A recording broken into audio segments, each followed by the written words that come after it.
in welcoming Vita office bearers, organizers, fellow alumni, student, faculty colleagues, our speaker Dr. Prasanth Manohar and other delegates present for this interactive session on evolution and genome analysis of SARS-CoV-2, which would be the most required topic during this pandemic.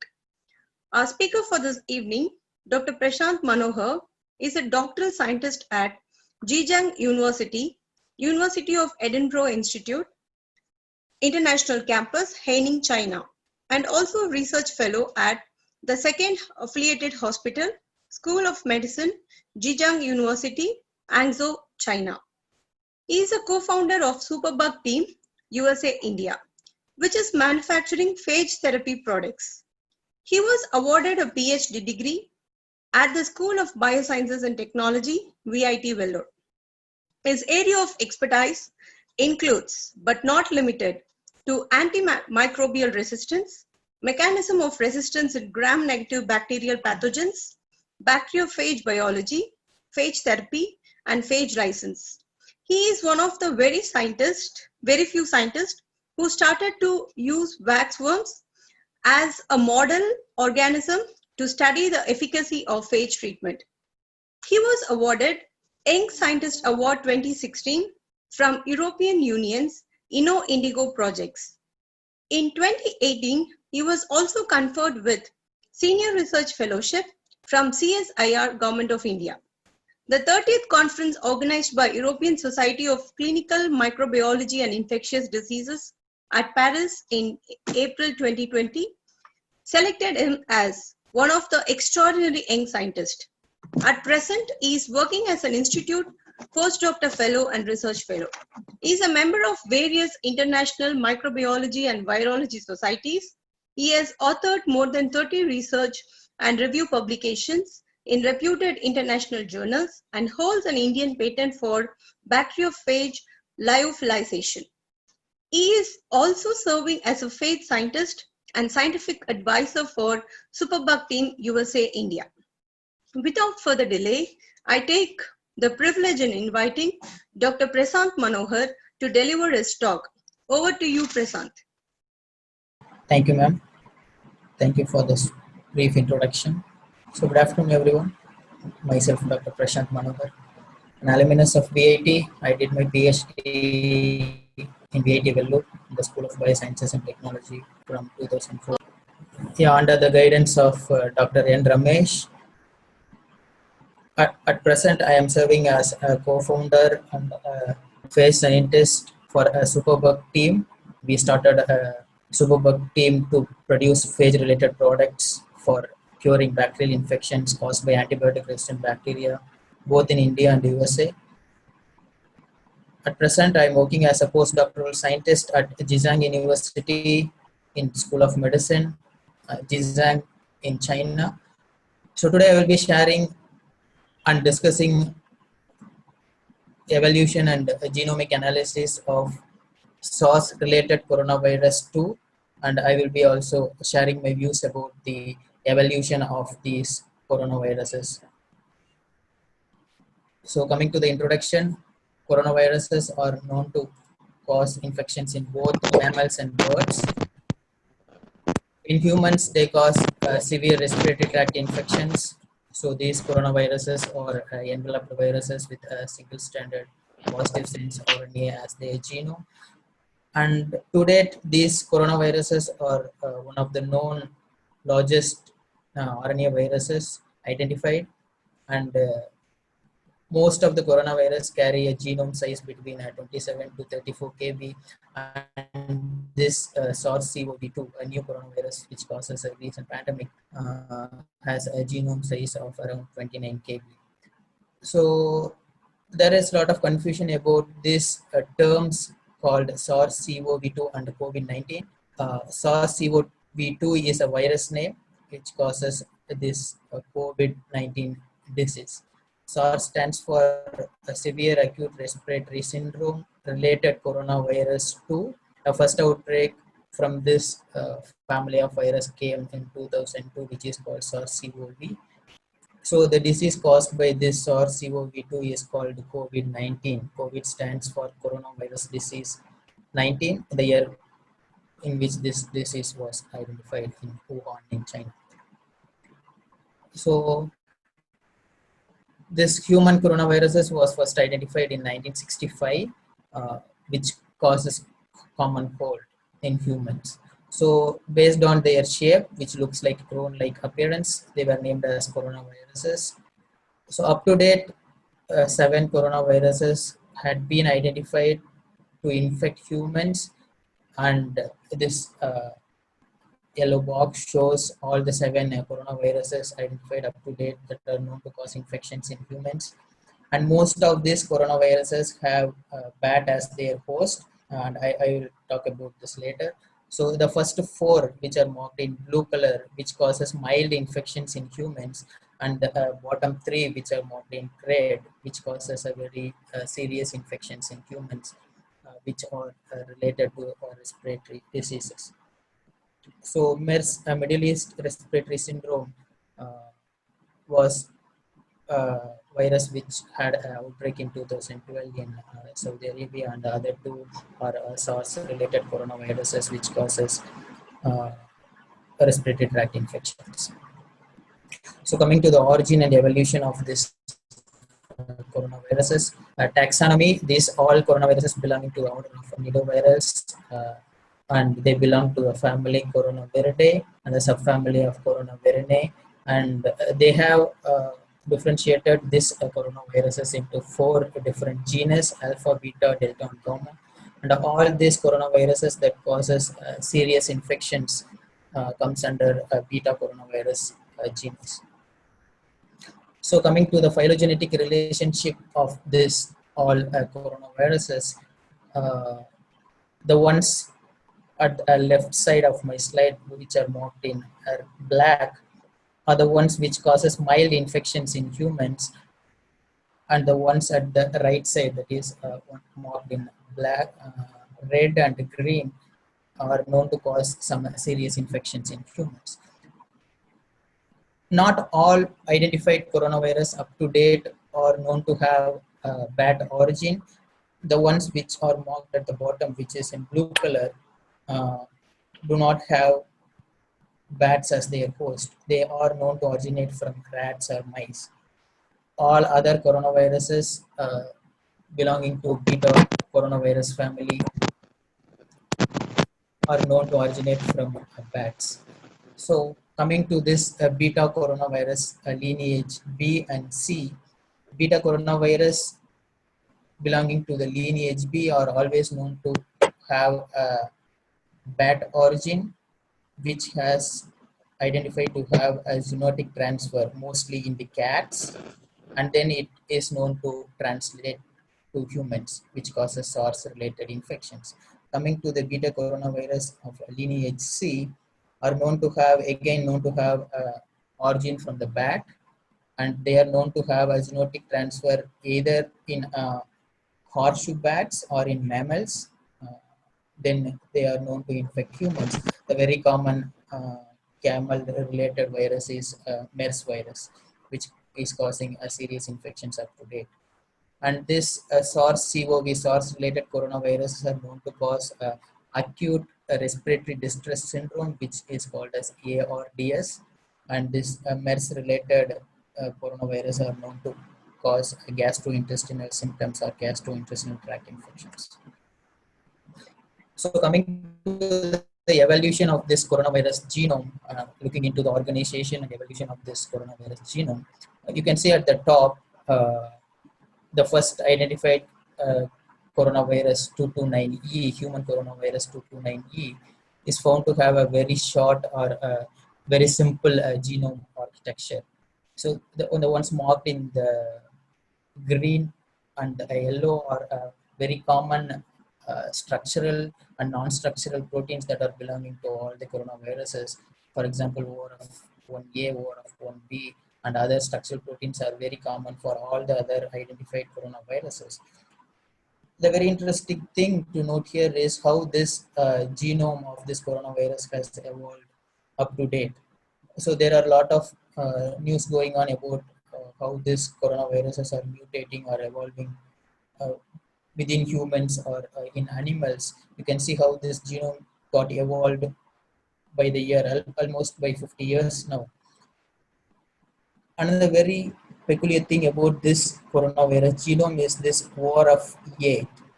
War of 8 is very commonly found in the SARS-related human coronaviruses. And this war of 3 region that is next to a spike protein is always found in the coronaviruses which are having ACE2 as a receptor in humans. You can see the human coronavirus NL63 also has a war of 3 region which has ACE2 as a receptor. So coming to the previous epidemic and pandemics due to this coronavirus, you can see we had a first outbreak, a major outbreak due to a human coronavirus, that is SARS in 2002, which started in Hong Kong in China, and which is known to have a fatality rate of around 9.2%. And the second outbreak due to human coronavirus was in 2012 from Saudi Arabia, which happened from bat to mammal to human, which had a very high fatality rate of 34.5%. This new coronavirus, that is SARS-CoV-2, which originated from Wuhan city in China in 2019, which was identified in 2019, which was found to have, which is found to have a fatality rate of around 6%, and we are yet to come to conclusion what is the exact fatality rate of this coronavirus. So coming to the life cycle of this coronavirus. So this coronavirus, that is SARS-CoV, enters the human cell by binding to a ACE2 receptor, angiotensin converting enzyme ACE2 receptor, and they enter inside a human cell, and a genome gets released, that is RNA. Then RNA dependent RNA polymerase, a very peculiar enzyme for RNA based viruses, synthesizes all the proteins inside the human cell, and assembly takes place, and a virus particle get released from a human cell. This is how a virus gets multiplied inside a human cell. Once a virus enters a human cell, it produces in large numbers, so it can infect more than one cells in the second cycle. So genome of SARS-CoV-2. So this is the structure of this human coronavirus, which has a lipid bilayer membrane, which is a circular membrane. This is a particular membrane which gets washed out when we use a soap solution. That is one of the reasons why we use soap solutions to kill this virus. So we have other 4 structural proteins: spike protein, envelope protein, membrane protein, and a nucleocapsid protein. Coming to this second structure, so we have 2 war of regions, that is war of 1A and war of 1B, which holds 16 non-structural proteins. These non-structural proteins are also targeted by few vaccine makers. This non-structural protein, that is NSP3, is a particular protein which is mostly targeted by most of the vaccine makers who are making vaccines for SARS-CoV-2. So we have 4 structural proteins and we have 9 accessory proteins. These accessory proteins are very important for this virus to help in binding to a human receptors like ACE2. So the very interesting structure about this spike protein, coming to the spike protein, which is marked in pink color, has 2 subunits. All these spike proteins identified in coronaviruses are found to have 2 subunits, that is S1 and S2. This S1 subunit is very, very important because they hold a ribosome binding domain. This ribosome binding domain is very, very important for these viruses to get attached to a human ACE2 receptor. So this ribosome binding domains, any mutation within this RBD domain will have a major changes in the binding ability of this coronavirus. So comparing the genome analysis of the three coronaviruses that was first isolated from humans in Wuhan in 2019, and bat coronavirus, and third one is SARS coronavirus, which was isolated in 2002. When we compare all the three genome, we can see that the first genome, which is marked at the top of the picture, shows the number of amino acids in the spike protein is very high than the other two coronavirus genome that was isolated from bat and 2002, which causes 2002 outbreak, which is a very notable feature of this coronavirus, because this coronavirus is having a very high percentage of infection throughout the world, and they are known to be contagious also. So these spike proteins might be one of the reasons why these coronaviruses are causing a very serious infections in humans as well. So coming to the phylogenetic analysis of this identified coronavirus genome from Wuhan in 2019 with other coronavirus family, you can see this, the one marked in the red, which is marked as 2019 novel coronavirus, is the new coronavirus which was identified in Wuhan. And comparing this genome with the bat coronavirus genome from a Zhejiang province, you can see it has a similarity between this bat coronavirus as well. Very interestingly, this coronavirus genome was also found to have a very high similarity with the coronavirus genome which was sequenced in 2002. So we can say that this new coronavirus, which has evolved slowly to infect humans, there is a route of transmission which has to be identified. Up to date, we could say that it could have originated from bat, and it reached pangolins, and then it reached humans. So now we have a human infection in mass numbers. So there is a lot of information about whether this coronavirus, that is SARS-CoV-2, is manipulated, man-made, escaped from Wuhan laboratory, and they say the Wuhan Institute of Virology is storing a lot of coronavirus samples, and whether it could have escaped from the lab. So I will be discussing a few things about this. So I will be mining into the genome of SARS-CoV-2 to explain why this coronavirus is not a man-made one.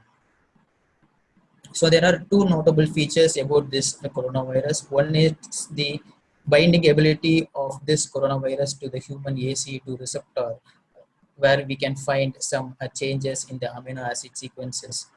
And the second one is a functional polyphasic cleavage site between the S1 and S2 boundary of the spike protein. So coming to the first concept, there is a mutation in the spike protein. So coming to this picture here, so I have marked 6 amino acids here, and on the left I have marked what these genomes belong to. The human SARS-CoV-2 is the new coronavirus, and the bat and the pangolin coronavirus, and the human coronavirus which was isolated in 2002. When we compare all these genomes and these spike proteins, you can see this human coronavirus CoV-2 and the pangolin coronavirus has similarities. All these 6 very peculiar amino acids are very similar to both the humans and the pangolin coronavirus. But bat coronavirus and the human coronavirus, that is SARS-CoV-2, that was isolated in 2002, had only one similarity, which is first one and last one. So by this, we can say that this particular SARS-CoV-2 happens by evolution, and this is not a manipulated one. So the second notable feature is the acquisition of polyphasic cleavage site. So within the spike protein in the S2 subunit, that is between the junction of S1 and S2, we can see there is a addition of amino acids, which is called a polyphasic cleavage site, which is known to have some very important function for a receptor binding, that is AC2 binding in human beings. This new addition makes the O-linked glycan residues for a better receptor binding ability of this SARS-CoV-2, which means that these are happening due to evolution or the natural mutation.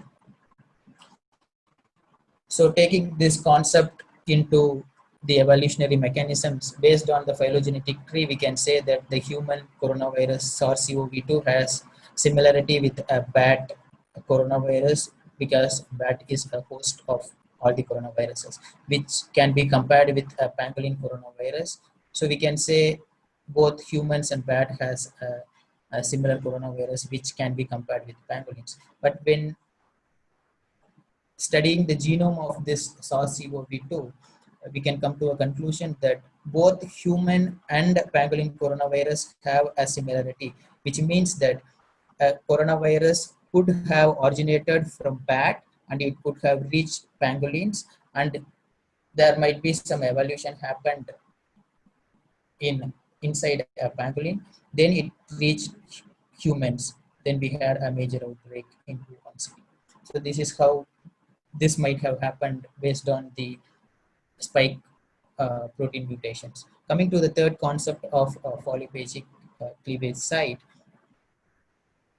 as I said earlier, there is no similarity between SARS-CoV-2 isolated from a human, either with a bat coronavirus or a pangolin coronavirus, which means that bat coronavirus should have originated from bat, and it could have reached humans by the month of July or August in 2019, and it started evolving within human beings.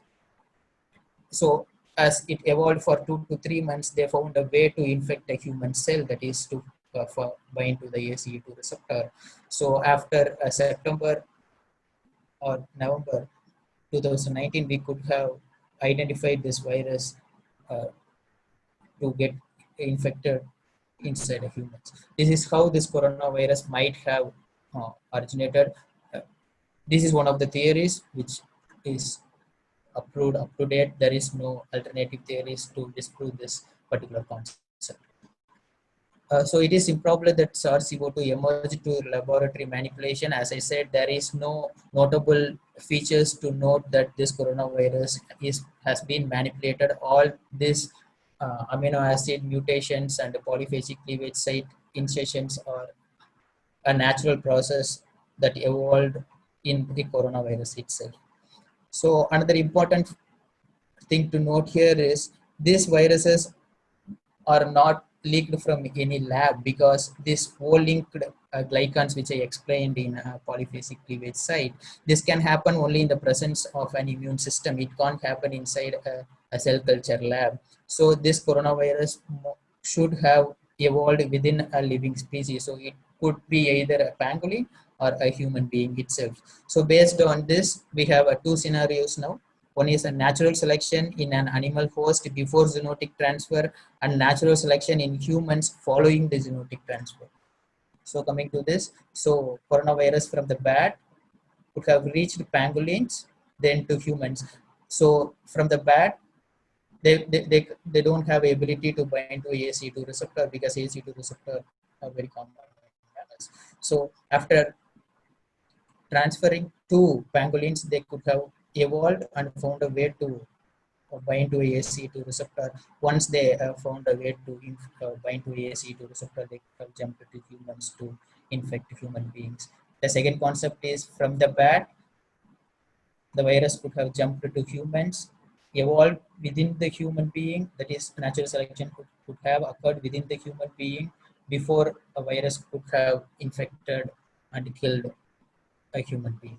So this is how this theory works, and this is how this SARS-CoV-2 is found to be originated. So coming to the different strains and mutations that were identified in this SARS-CoV-2 up to date. So there are three major strains found, this type A, type B, and type C. Type A is the first coronavirus that was identified from the bat and pangolin, and this type A is considered to be the root of the outbreak, and type B is differs from type A by a single mutation. Earlier in another study, scientists have said that this type A is a S strain and type B is a L strain, and L strain is found to have a major outbreak in the city of Wuhan, not a A strain. So A strain might be concerned with a pangolin. So the B strain, which had a major outbreak in Wuhan and infected human beings. So type C is a daughter of a type B. So this differs by one mutation, and this type C is very commonly found in European countries, especially in Italy.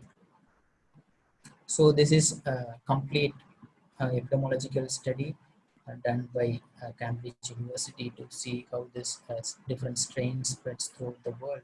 So in the city of Wuhan in China, we can see that both type A and type B strains were present. So this type B strain travels from Wuhan to most of the European countries and to Canada as well.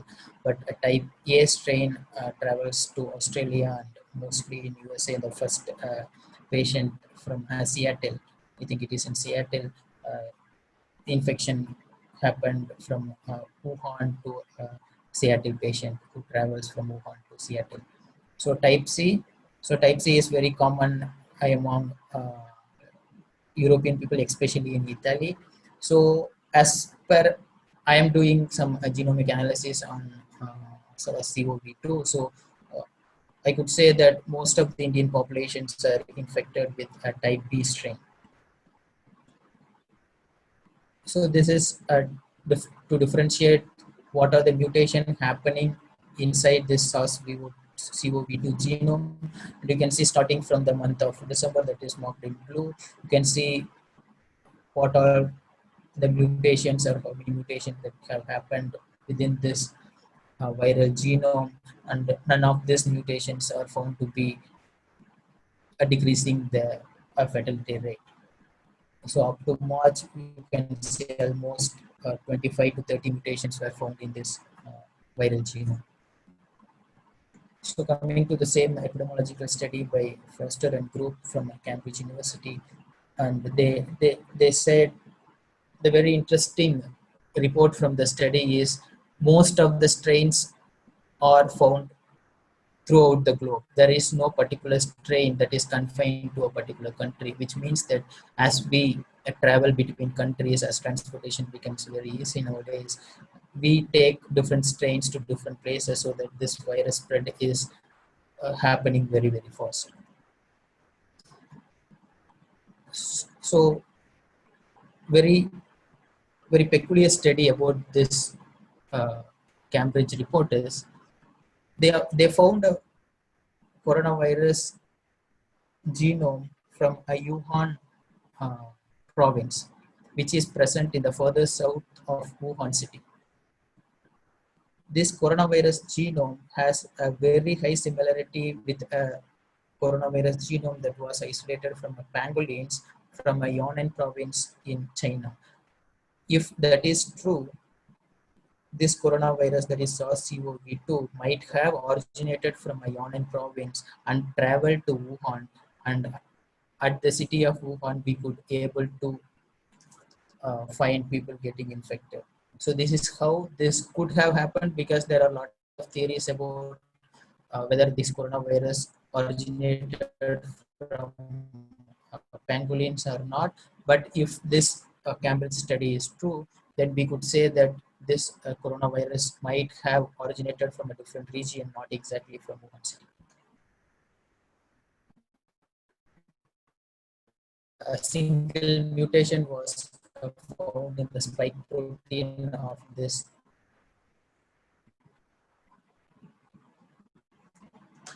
coronavirus. So the mutation was found in 614th amino acid of a spike protein, exactly 20,403, the amino acid number for a complete genome. So they found aspartic acid D to be converted to glycine G, which which might have a major change in the behavior of the coronavirus. But up to date, this mutation doesn't appear to make people sicker, but this virus is getting more contagious. So this mutation might not exactly involve in a receptor binding protein. So this particular mutation might help the virus to transmit more faster. Get between the outbreaks from Jan to June, you can say that this particular mutation was not found in CoV-2 when it started in Jan. So as the virus spreads throughout the globe, this mutation becomes very common in the viral genome. So we can say that this particular mutation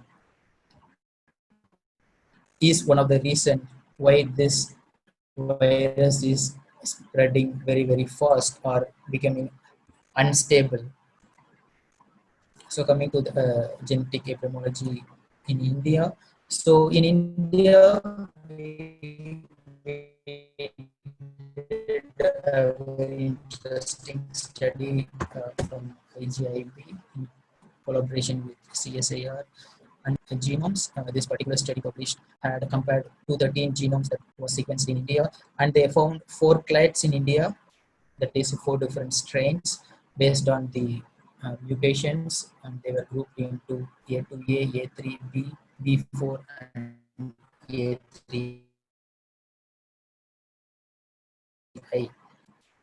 So this A2A, A3B, and B4 are very commonly this A2A, A3B, B4 are very commonly found throughout the globe, but this nuclear, that is A3I, is very good as this A3I might be one of the reasons why some states in India are having high, more number of people getting infected. But the study output says that all the strains in India have a 99 to 100% homology, but had a 93% homology with the bat coronavirus genome and a 84% homology with a pangolin coronavirus genome. So we can say that this particular clade might not be very common in India, but it is a same strain which was isolated in different parts of the world. And a study also said that this particular A3I clade is causing most of the infections in the states of Tamil Nadu. Might be one of the reasons why these 2 or 3 states are having very high infection rate. So coming to the mutations and how they differentiated this coronavirus genome based on the clades, I'm very much interested about this A3I, which I have marked in the arrows. This A3I genome has one very interesting mutation in a spike protein. So this is one of the rare mutations that was found in other coronavirus genomes throughout the globe. So this is a very interesting study which reports a new strain of coronavirus from Indian samples. So again, this A3I, I think the authors got very much interested about this A3I, and they have compared this A3I with different states in India, and you can see this violet ones. You can see this particular strain has spread to all the states in India, which means that the states like Tamil Nadu, Delhi, or Maharashtra are not the only states that is having this particular strain. All other states are also having this particular strain. And one of the drawbacks of this particular study is the comparison that was made between different states, or the number of genomes that they compared is not same between the different states. So we can't exactly say that this particular A3I clade or strain is commonly found in states where coronavirus infection is very, very high. So coming to the mutation clades that was identified in India, you can see up to 25 mutations were found in the A2A clade, and very less amount of mutations were found in this new A3I clade, which means that this clade of or strain of coronavirus might be originating in India, but there is no concluding study to prove this particular concept. So again, coming to the transmission of this 5 clades within India, as we move between different states, and you can see we share all the clades of coronavirus between all these states, and mostly in Tamil Nadu we can see that both clades A2A and A3 are very common, and both these two clades are found to have very high mutation. So again, from Tamil Nadu population, the study showed that most of the people are infected with clade of A3I, but which is originated from Hyderabad, that is Telangana. But when genomic analysis was performed by this group, we can see that not only A3I clade, but A2A clade of strains are also found in a region of Tamil Nadu, which means that this coronavirus spread is occurring very fast, and there is no particular route of transmission for this particular virus. So this is a very new study that was published in the Indian Journal of Medical Microbiology recently, and they have compared the clinical samples of patients who traveled from China, Italy, and Iran, where they had a very high rate of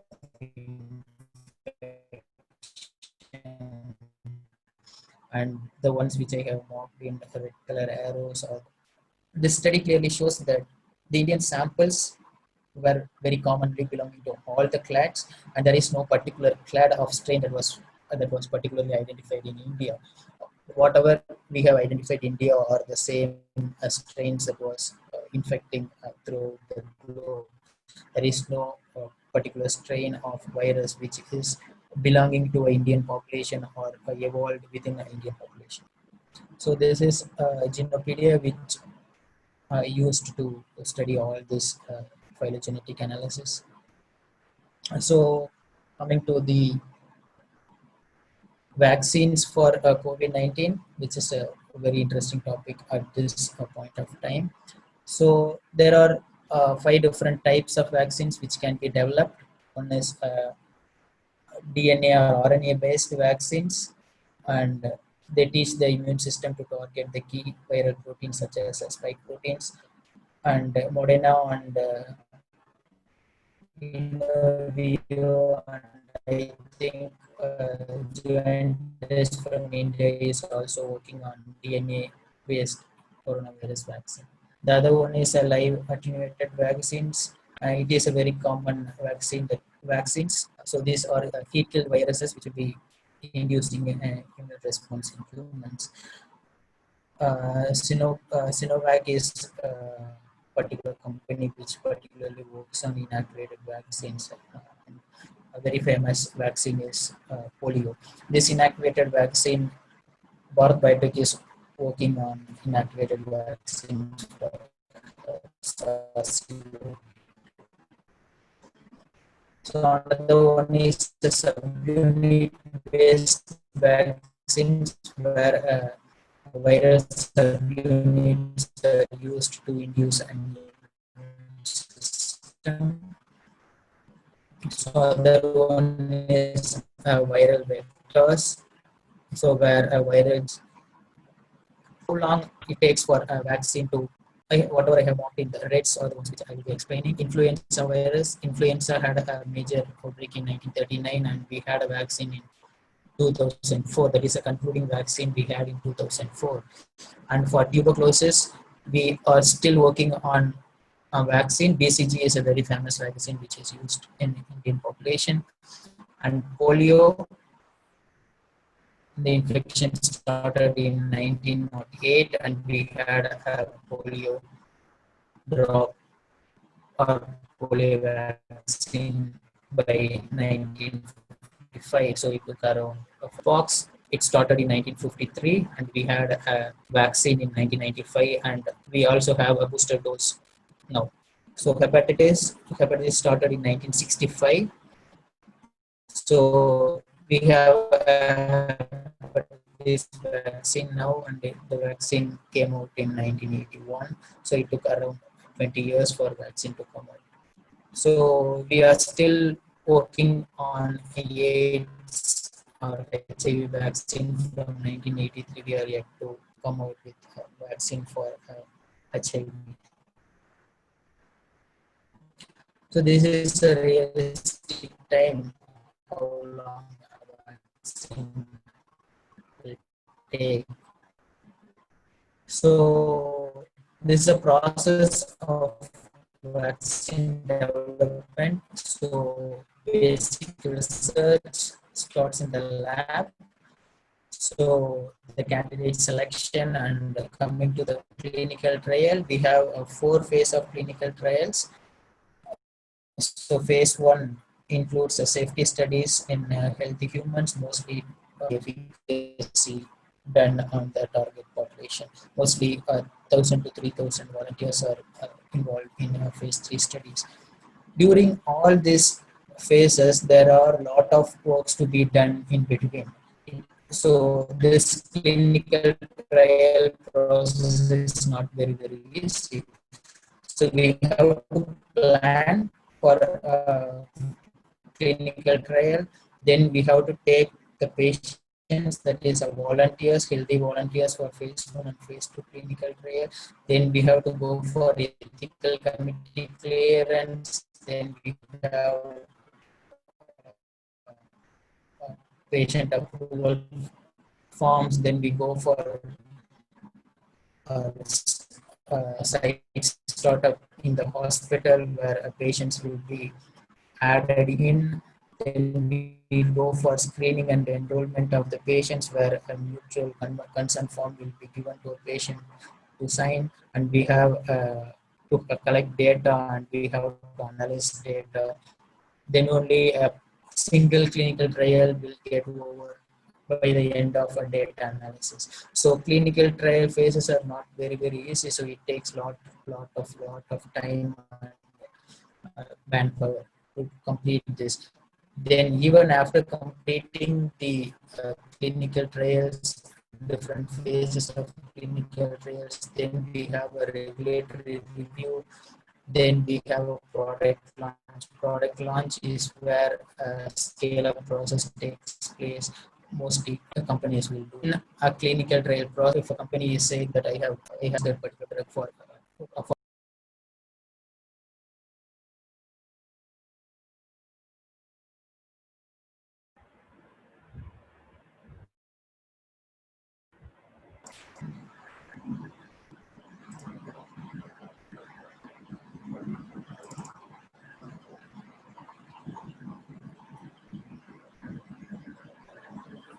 So coming to the vaccine tracker.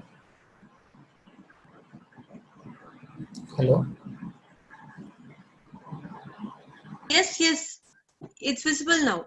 Go on. Carry on. Yeah, carry on. Yeah, coming to the vaccine tracker for this coronavirus, particularly for SARS-CoV-2, we have around 155 vaccines being developed by different companies in different countries, and we have 23 vaccines officially sent into human trials. And this is the complete list of vaccines that have passed a particular stage. 135 plus vaccines have reached a preclinical stage. Preclinical in sense up to animal studies, from basic research to in vivo studies to animal studies. Phase 1, phase 2, phase 3, and approval. One vaccine has been approved in China. I will be discussing about this in the later sections.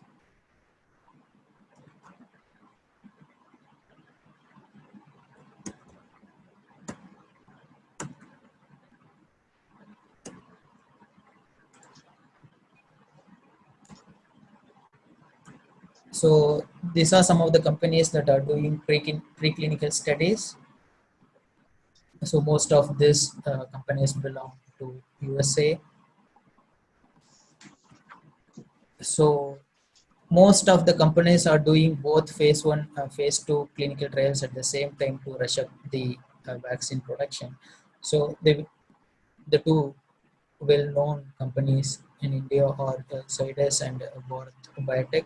So Bharat Biotech is particularly working on DNA-based vaccines, and Zydus is particularly working on uh, inactivated vaccines. And there are other companies from Japan as well who are working on phase 1 and phase 2 clinical trials. And we have a Chinese company working for DNA-based vaccines. DNA-based vaccines are very, very new to humans. There is no vaccine that was approved that works based on DNA or RNA. So this US-based company called Moderna has approved phase 2 clinical trial 2 days back, and I hope they are going to start phase 3 clinical trial by July 27th. And the other Sansino Bio from China has also completed phase 2 clinical trial yesterday, and they will be moving to a phase 3 clinical trial. And already CanSino Bio has a vaccine that was approved by the Chinese government to be used in military. So this Oxford trial is also getting ended by this month. So for phase 3, so again, I said this Oxford trial is getting into phase 3 clinical trial, and the Wuhan Institute of Biological Products, who developed vaccine in 2008, and they are testing the same vaccine, and they have passed phase 2 and phase 3 trials at this stage. And Sinovac is also a Chinese company that is producing vaccines, and they have passed phase 3 clinical trial yesterday. And the other one at the bottom is an Australian company who is working on a phase 3 clinical trial. They started a phase 3 clinical trial this month. And the very interesting CanSino Bio is a Chinese a vaccine maker uh, who produced a vaccine for coronavirus. And in the vaccine they produced first were approved by the Chinese government to be used for a military purpose only, not for other civilian purposes. The other very well and popular vaccine from a Chinese company, uh, they cleared phase 1 and phase 2 clinical trial, and they haven't started phase 3, or they haven't got approval from any agencies. So whatever the vaccine developed from China, which is on the news for past 1 week, is based on results from phase 1 and phase 2 clinical trial, and they haven't completed a phase 3 clinical trial. So summary of my presentation. So the genomic structure, I have explained genome architecture and how this coronavirus has evolved by years, and how this genetic transfer is happening from bats to either cat or mammal or any other animals. And these genetic transfer based viruses has to be studied in detail, because this coronaviruses can cause infections in future. So, though a few mutations were found in this spike proteins, especially D614G, there is no concluding evidence that this particular coronavirus is becoming less lethal or causing more contagiousness. So, the origin of the virus spread is still under investigation. I hope World Health Organization is reaching China by next month to investigate how this coronavirus has evolved. Though it might take at least 6 months for vaccine makers to complete the clinical trials. Most of the clinical trials are mixed up. So hope these vaccines will be approved by this year end. So these are the references that I have used for the study. Even I'm also studying on genomic analysis of the SARS virus. And this is a particular technique which I'm working with my university to produce a vaccine against this SARS-CoV-2. What we are doing is we are working on reverse vaccinology technique, where we are taking conserved regions from this viral genome, particularly on non-structural and structural proteins, spike proteins, and we are expressing and purifying this proteins in E. coli, and we have passed on to do some animal studies in mice, and we have passed the initial study. So the very interesting aspect of our study is we are using both genomes of structural and non-structural proteins. We have chosen a conserved region from a structural as well as a non-structural proteins to make the vaccine target a little broader than a single target. So this is one of the concept which I am part of the vaccine development in my university. So this is the basic research what I'm doing at GSAM University as well as in the second affiliated hospital in the School of Medicine. I'm working on a bacteriophage therapy. Phage therapy is the use of live bacteriophages to cure bacterial infections. And I will be moving on to do some clinical trials using this bacteriophage therapy. And the second concept I'm working is on the antibiotic resistance, particularly on the antibiotics called carbapenem and colistin. And these are the one of the last resort antibiotics for human use.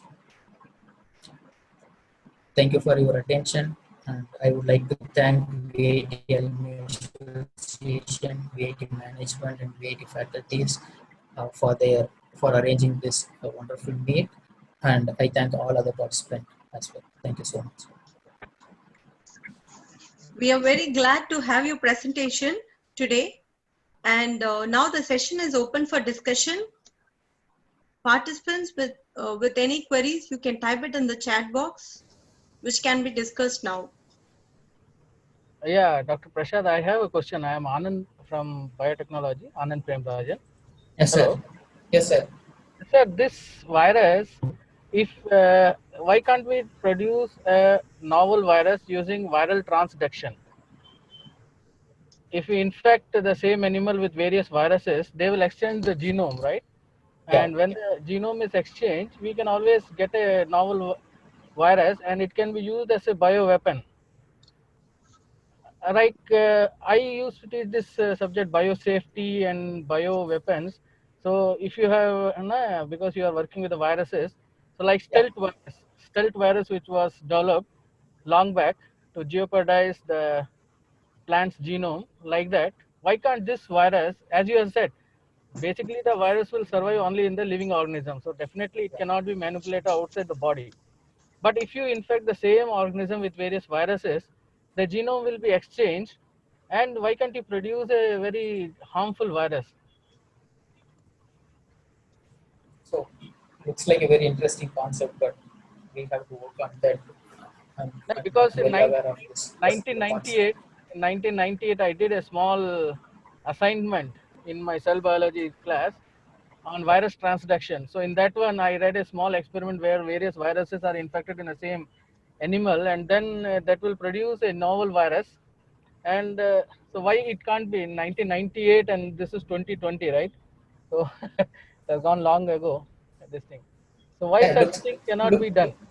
no, yeah, looks like a very interesting concept, but we have to look into how this particular concept will work against the coronavirus. Yeah. And what do you feel about the genetic shift and drift? Because genetic shift is, yes, is possible. And what about the bottleneck and genetic drift?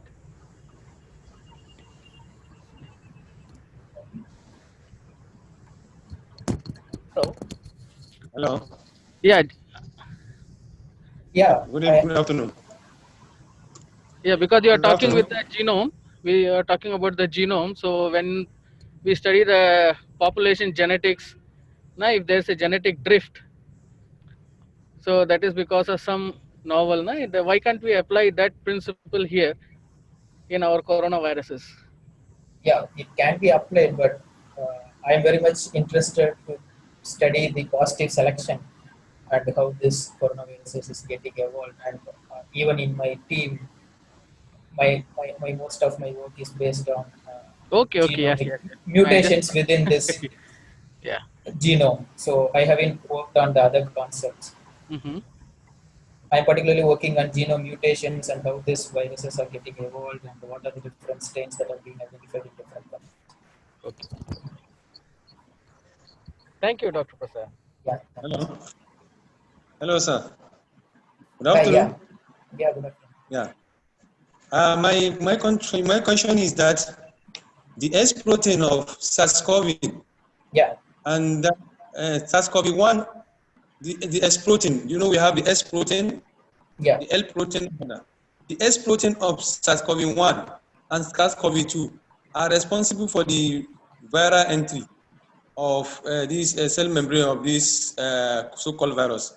How sure is that? Yeah. You made mention of something about the S protein of SARS-CoV-1 and SARS-CoV-2. Do you understand what I'm saying? Yeah. I can understand. Yeah. So what you were saying about S proteins are spike proteins. So these spike proteins have a particular ribosome binding domains. Okay. Are they the one responsible for the viral entry mediate? Are they the one that are responsible for the binding of the host cell membrane? Yeah. This spike proteins get attached to a ACE2 receptor in the human cell. Okay. Which makes the virus entry very easy. Okay, that makes it to enter very easy into the host cell. Yeah, both this SARS-CoV-1 and SARS-CoV-2 has almost 99% homologous spike protein structures. So okay, this viral entry becomes very easy for this SARS-related coronavirus. Okay, get into the host cell. Thank you. Yeah. Dr. Prasanth, I have a question myself. There is a talk about the blood group.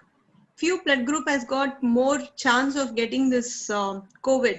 So I would like to hear that from you. What is your view on it? As far as I have gone through the article which was published, actually it is not published, it is still in peer review stage, and I believe the number of samples, what they have done is very, very small. They have totally used 40 samples.